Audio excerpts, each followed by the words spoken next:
Let's go, vamos pra cama. Let's go, agora. O Dana te deixa? Yeah. We'll talk to him. Any specific reason that you call out Alex Pereira? Obviously, UFC contract. It would be tough to get him out. Yeah, no, I mean, I want everybody. I love this sport. And, you know, he's tweeted about wanting to go into boxing. We got him on the FaceTime right there in the ring. And I said, yo, can you get out of your contract? If he can get out of his contract, then let's run it. And so when I asked him that, he had a pause. He, like, looked at his manager. You know, these guys aren't their own bosses. So I want all the smoke. But at the end of the day, will Dana let him out? That's too big of a risk if I could embarrass his #1 praised fighter right now. But I want all the smoke. I want all the MMA guys. And I've beaten all of them. Who's next? He's the king right now of the UFC. So I want him. I'm going to decapitate him and dethrone him. And just to be clear, right, it was Anthony Joshua that said Pereira should enter the boxing ring. Pereira said, I'm honored. I would love to. Who should I fight? Right? And when Jake saw that, he said, hey, he should fight me. And we said, well, he signed to the UFC. Called out Alex Pereira. That fight won't happen unless Dana says, I'm sick of seeing Jake beat all these UFC guys. I'm giving it. Yeah. We'll talk to him. Hey, let's run it. Let's go, vamos pra cama. Imagine Alex Pereira versus Jake Paul. I mean, dude, Alex has crazy power in both hands, but the dude he literally throws from his hips.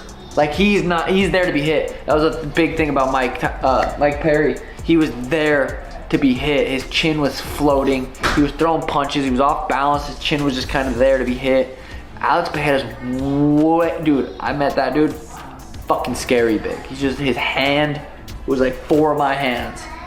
Fucking aura. Bro, dude's terrifying. But I love the call out. Imagine we get to see that. Imagine Jake Paul goes out there and knocks out Mike Tyson. Jake Paul versus Alex Pereira, huge. Jake keeps upping it. But you need guys on the other side to be able to do that. Mike Perry's a perfect dance partner. Mike Tyson, whatever you think about that, I mean, it's still Mike fucking Tyson. Alex Pereira could be next. Who else? But, Henry, as far as him calling out Alex Pereira, what's up with that? Yeah, no, that's ridiculous. Like Pereira would hurt him. Like Pereira would hurt him. But like you see Pereira going up against heavyweights, and of course, dude, if Dana White will give a guy like Alex Pereira the bag to freaking pretty much wipe him out, say, hey man, go out there and hurt him. I mean, but that's gonna equal a lot of pay-per-view points too for a guy like Jake Paul. Jake Paul, there's 2 things that he's doing. He's very entertaining, and he's making a lot of fucking money. And I think that's one thing that we have to realize. And I think that's a lot of things. This is why I respect a guy like Jake Paul. He's getting people paid. Even when it comes to Uncle Mike, man, Uncle Mike's probably going to get... Uncle Mike's stake probably just went up. It went from maybe getting 20 million to maybe about 30 million now. But at the end of the day, he's getting people paid. And I think I can see Dana White allowing Alex Pereira to take out the dirty work. But I just don't know if he even gets through a guy like Uncle Mike. I tell you what, man, Mike, I was with him for his camp with Roy Jones. Dude, like, oof, if it's the Uncle Mike from like 5 years ago, if he could bring that dude back, even though he was still in his mid-50s, I can see him taking it out. But that being said, will the fight with Alex Pereira happen? Dana White just has to say yes, and you know, we will no longer see Jake the Snake Paul, on our social media platforms. 2 things. One, yeah, no, it won't happen. I just don't think it's Jake Paul, in the name of promoting nowadays, has done a lot of things and said a lot of things about Dana White that, I feel that are Kobe Covington-esque, and in that case, you've put yourself off to where I don't think Mr. Dana White ever wants to do business with you, because it is that at some point when you start to attack a man in a certain way, they get to a place where they just said, you know what, I'm going to wipe my hands with you. I don't care to deal with you. I don't care to do business with you. Now, I never say never. That's a motto that I live by. Never say never, but I think there's a strong chance that Dana White will choose not to do business with them, because Dana White does very good business by himself. And Jake Paul is doing very good business by himself. And so I don't think that will ever happen. But I'll tell you, Henry, this is where I do disagree with you. I am 100% I do believe Alex Pereira can win that fight, but I'm not 100. Win that fight. I think he knock him out. I do, but I don't think it's an unwinnable fight for Jake Paul. I don't think so. I disagree with you thinking, oh, we will no longer see Jake Paul and this. Listen, no, I doubt that. Jake Paul is definitely, he did show some really good things there. Being able to stick by the jab, and when he was able to commit to the jab, the jab was working. Yes, I know Alex Pereira is very good in doing the thing that was giving Mike Perry success in that fight. And that's slip counter. That's what Mike Perry was doing, and that was giving him a lot of success. And that is Alex Pereira's bread and butter. But Alex Pereira also holds his hands very low. Yes, he has a mean left hook, but he also holds his hands very low. That head moves when he's slipping and ripping. But other than that, it's not like it's constantly moving. It's not constantly doing what boxers' head, movement should be doing. So I am not completely counting Jake Paul out of the fight, even though I do think Alex Pereira wins. I'm not completely counting Jake Paul out of that fight, Henry. It's been 2 years since we last saw Francis Ngannou in MMA action. 2024 is expected to be the year Ngannou returns to the sport he made his name in and debut for his new fighting home, the PFL. The UFC champion signed with the promotion in early 2023 and has since boxed twice before getting back into the cage. In Ngannou's absence, PFL standout Renan Ferreira won the division's seasonal tournament and iced Bellator's heavyweight title holder Ryan Bader in 21 seconds. Ngannou now has an idea of when he'll make his long-awaited debut. What are you planning on doing now? What do I plan on doing now? I think I still have couple in me. Boxing fights. Couple boxing fight. Basically boxing fight. I have couple MMA fight, and I think I haven't think like I'm gonna fight MMA fight by the end of the year with PFL. I'm gonna fight. Might have to fight in Saudi again. Really? Yeah.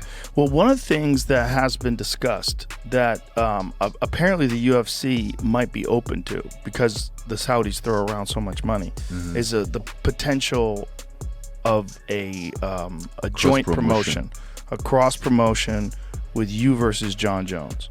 Make it happen.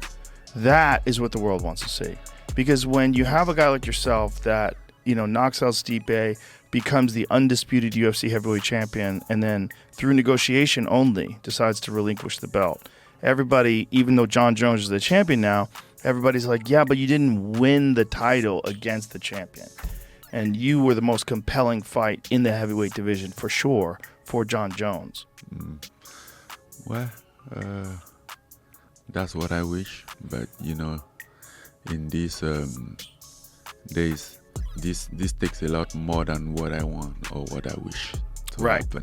There's a lot going on. Yeah, there's a lot going on. So tell me, what is the status of your deal with the PFL now? So how does that work? It's working pretty good. We have a good relationship. I have some fight. Again, I will be fighting by the end of the year. And then... Do you know who you're fighting? I think Renan Ferreira is the guy. Yeah. That's the guy that knocked out Ryan Bader. Yeah. He's dangerous. He's legit. I've been telling people about this guy for almost 2 years. He's a big dude watch too. This guy. Yeah. But very athletic. Very athletic, fast. Fast hand, 1-2 knee stuff, like very athletic. Yeah. So I think it's gonna be him. And you think that fight will be in Saudi Arabia as well? Yeah, that's what the PFA Interesting. is working on. Interesting. Yeah. Do you know when that'll take place? October. He doesn't get no attention otherwise, right? If he didn't have this belt, nobody would know who he is. He doesn't talk for himself. He doesn't promote himself. He doesn't even know how to speak. Even when he goes on these podcasts, he's like whispering. So he just looks so stupid. He looks fearful, and he just looks like he doesn't belong here. The belt doesn't belong on his shoulder. It belongs on my shoulder. And yeah, once I get the belt, I'm going to go the division. And my goal isn't just to be the champion. My goal is to be the best welterweight to ever do it. So for me to go out there and beat Leon, who beat Usman twice, who everybody thought was the best welterweight to do it, right? Then I'm up there and I'm ahead of him. And I'm right underneath GSP. Then when you're looking at both of our lineups, it's like, well, I beat Wonderboy, I beat this guy, I beat that guy. Then I get these next young killers who people are still gonna say are gonna beat me, right? You give me the Shopcuts, you give me the JDMs, the Ian Garys, and then I walk through all of them. There's nothing else, right? I'm just gonna be cemented as the best to ever do it. UFC welterweight challenger Bilal Muhammad's bold claim regarding his division's GOAT contention drew up plenty of reactions on social media. Muhammad is currently across the pond ahead of his first opportunity at winning gold on MMA's biggest stage. He'll headline Saturday's UFC 304 pay-per-view in competition for Leon Edwards' title inside the Co-op Live Arena in Manchester, England.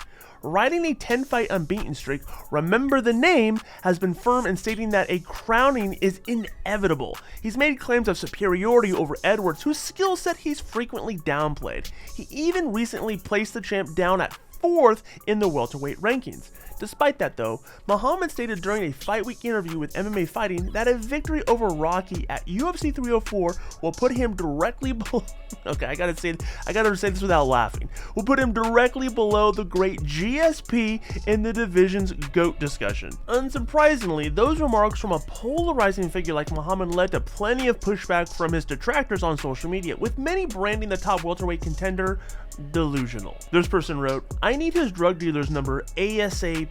While this person writes, "I wonder if crack will show up on his next drug test." This person writes, "With thoughts like that, he shouldn't even be cleared to fight." Conor McGregor just can't stop kicking Khabib Nurmagomedov as bailiffs seized $900,000 car collection over unpaid taxes.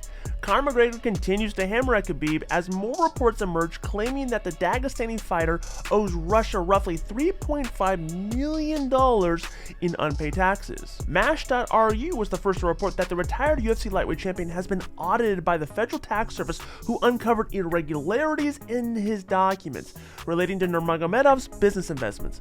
Now MASH.ru says that bailiffs are in the process of seizing Khabib's properties and assets in Dagestan, including a $900,000 fleet of luxury cars that includes a Ferrari California T and a Mercedes-Benz AMG GTS. Worse still, Khabib has reportedly been prohibited from leaving the Russian Federation.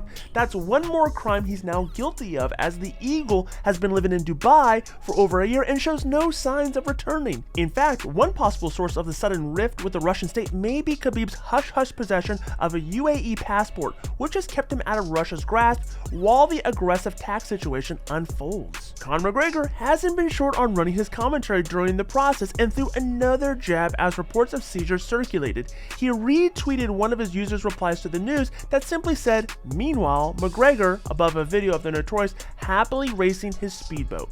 For all the legal problems McGregor has had over the years, and there's been plenty, the taxman hasn't been one of them. Now let's take a look at the top 3 comments left on yesterday's video. This person writes, "I used to support Khabib when he went versus Conor, but if this is true, I'm changing my opinion of him. Not athlete-wise, because he's one of the best. Simply as a person."